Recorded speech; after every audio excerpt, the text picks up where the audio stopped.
저는 건축을 매개체라고 생각을 했어요. 어떤 사회나 문화, 역사, 경제 이런 것들을 한 개인과 약간 복잡하게 엮어주는 하나의 매개체라는 생각을 했던 것 같아요.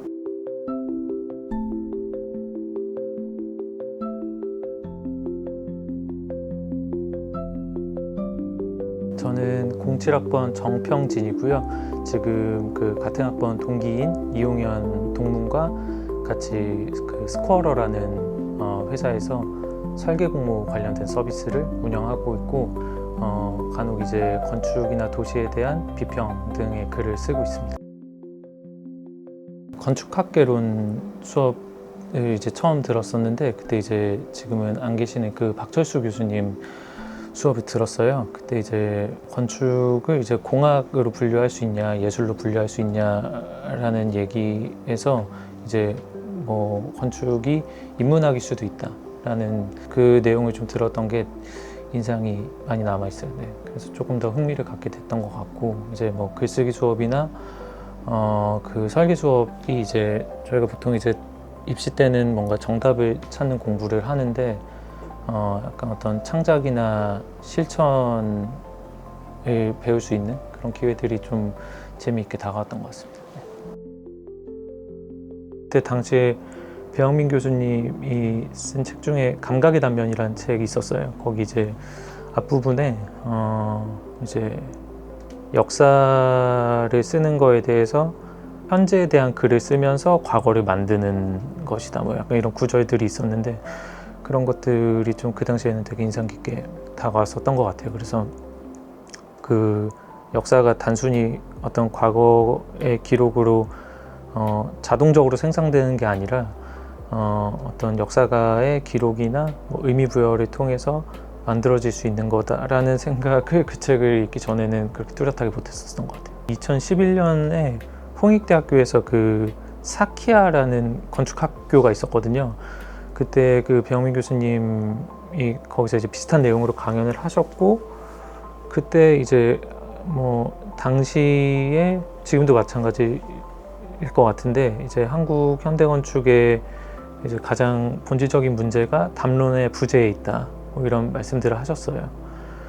그래서 그때 제가 좀 인상이 남는 게 김석철이라는 건축가를 아냐고 이제 학생들한테 물어봤었는데 이제 대부분 이제 많이 몰랐고 그분이 이제 나름 한 그때 기준으로 해서 한 20년 전까지도 되게 활발히 활동하고 뭐 예술의 전당이라던가 초기에 그 여의도 계획이라던가 이런 것들을 했던 분인데 이제 그런 것들이 충분히 뭔가 기록되거나 의미가 부여되고 또 교육되지 않고 하면서 뭔가 이런 시간들이 쌓이지 못한다. 그리고 이제 건축에 대한 말이나 글들이 충분하지 않다. 그런 의미로 그때는 받아들였던 것 같아요. 이제 뭔가 그 문제에 기여할 수 있는 이제 역할이나 방법이 뭐가 있을까 이런 고민들을 그때 좀 했었고요. 아까 그 말씀드린 배영민 교수님 책이나 강연에 대한 인상도 있었고 그 당시에 이제 5년제로 전환된 지 얼마 안 된 시점에서 좀 그 설계 실무 중심의 교육이 그 편제가 좀 강화되는 과정이었어요. 이제 그거에 대한 좀 반감도 있었던 것 같아요. 개인적으로 그런 약간 역사나 비평 이론 수업들이 좀 축소되고 이런 거에 대한 아쉬움이 학부 때는 있었고 이제 아까 얘기했던 뭐 그 건축 담론의 부재라던가 뭐 이런 것들 도시 환경을 개선하는 그런 방법들 그런 게 그 해법 중에 하나가 매체 일에 있다고 생각을 했었어요. 그때는. 그래서 에디터 일을 하고 싶다, 해야겠다 이런 생각을 했던 것 같아요.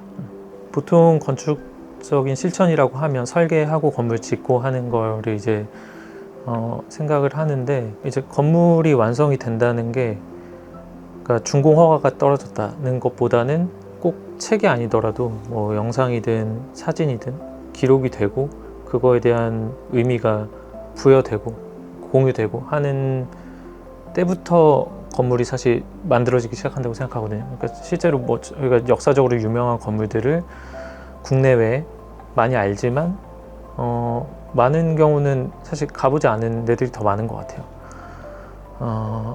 근데 이제 그럼에도 지금 사실 우리가 있는 이 건물보다 가보지 않은 그 건물이 뭐 개인적으로나 사회적으로나 뭐 이 학계에서나 더 큰 영향력을 갖는다고 생각하거든요. 근데 이제 건물이 돌아다니진 못하잖아요. 미술품처럼. 그러니까 결국에는 뭐 사진이나 글이나 도면이나, 그러니까 그 건물 자체보다 그 건물이 계획하고 지어지면서 했었던 생각들이 이제 뭔가 이렇게 기록으로 남고, 그게 이제 뭔가 유통이 돼야지 온전한 의미를 가질 수 있는 게 아닐까. 그게 결국엔 에디터로서 할 수 있는 건축적인 실천인 것 같고, 그렇습니다. 공공건축물 같은 경우는 그 공공건축물의 설계자 또는 설계안을 선정하기 위해서 디자인 경쟁 입찰이라는 걸 해요. 그걸 이제 설계 공모 뭐 또는 설계 경기, 현상 설계 등의 이제 표현으로, 외국에서 뭐 컴페티션, 꼼페라고도 하고 여러 표현들이 있는데, 이제 스코어러는 전국에서 그런 설계 공모들이 한 1,100여 개 정도의 설계 공모들이 이루어지고, 그 2022년부터 그 설계 공모들을 신규 공고와 이제 심사위원, 그리고 당선자랑 입상자 결과, 그리고 이제 심사평가에 대한 자료들, 이런 것들을 수집해서 기록하고, 이것들을 이제 관계형 데이터로 구축해서 서비스하고 있는 걸 하고 있고, 이용자 입장에서 말씀을 드리면, 이제 저희 서비스에 접속을 하면은 24시간 정도 단위로 새롭게 공고된 설계 공모들을 볼 수가 있고,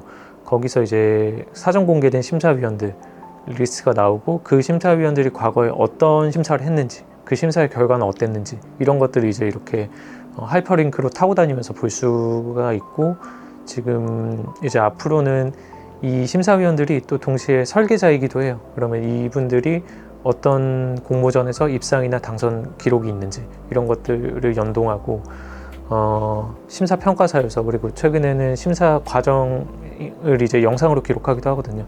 이런 그 심사 과정과 결과에 대한 데이터를 좀 수집해서 가공해서 그 공모를 준비하는 분들한테 이제 좀 도움이 될 만한 콘텐츠나 분석 자료를 제공하려고 하는 서비스입니다.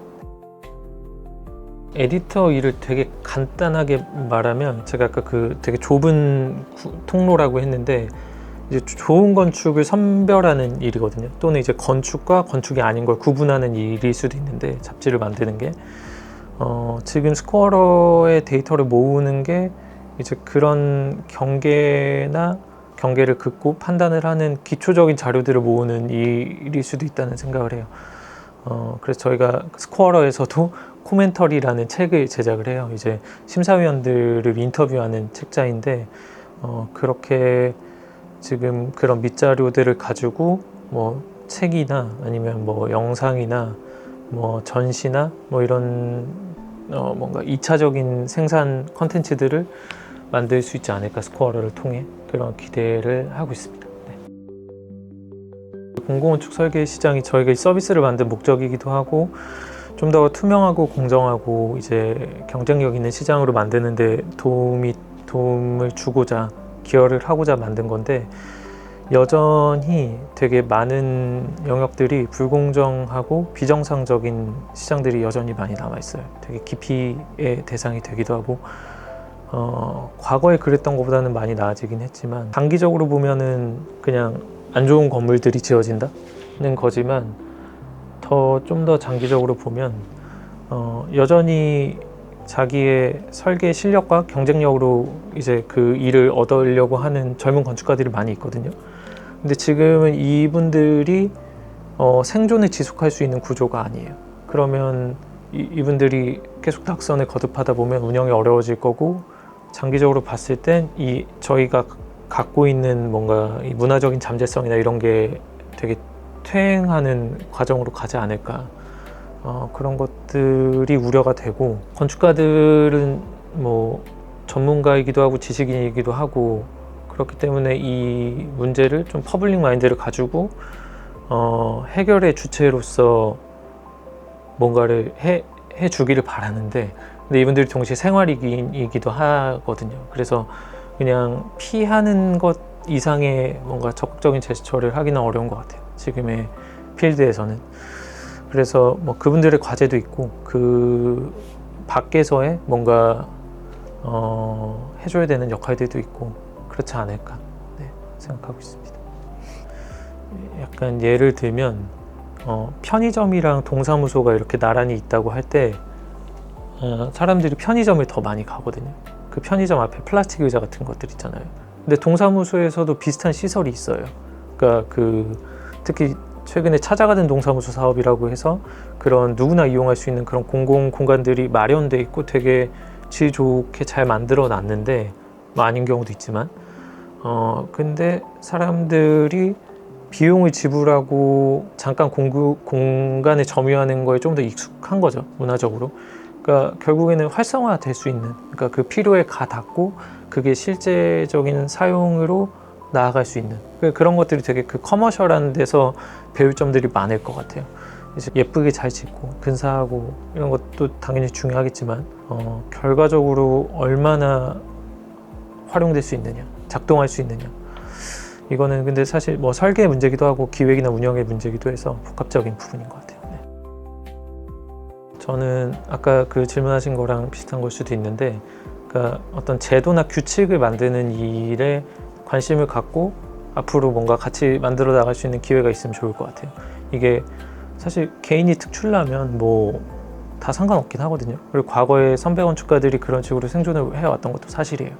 그러니까 그분들은 예를 들면 공공건축 설계 공모 같은 것들은 보이콧하고 나는 너무 뛰어나고 실력이 있으니까 민간건축 시장에서도 뭐 거기도 불비한 점은 많지만 자기를 증명하고 할 수 있는 수단들이 많았거든요. 근데 이제 그것보다는 뭔가 보통 수준의 어떤 그 결과물들의 수준을 높일 수 있는 방법들을 찾는 게 개개인한테나 모두에게 좋지 않을까. 근데 그것들은 결국에는 규칙이나 룰이 바뀌어야 되는 것들이 많고, 근데 그거를 배울 기회가 많지는 않았던 것 같아요. 그래서 그거는 사실 설계 수업 바깥이나 아니면 뭐 학교 밖에 있을 수도 있고, 네, 그런 것 같습니다.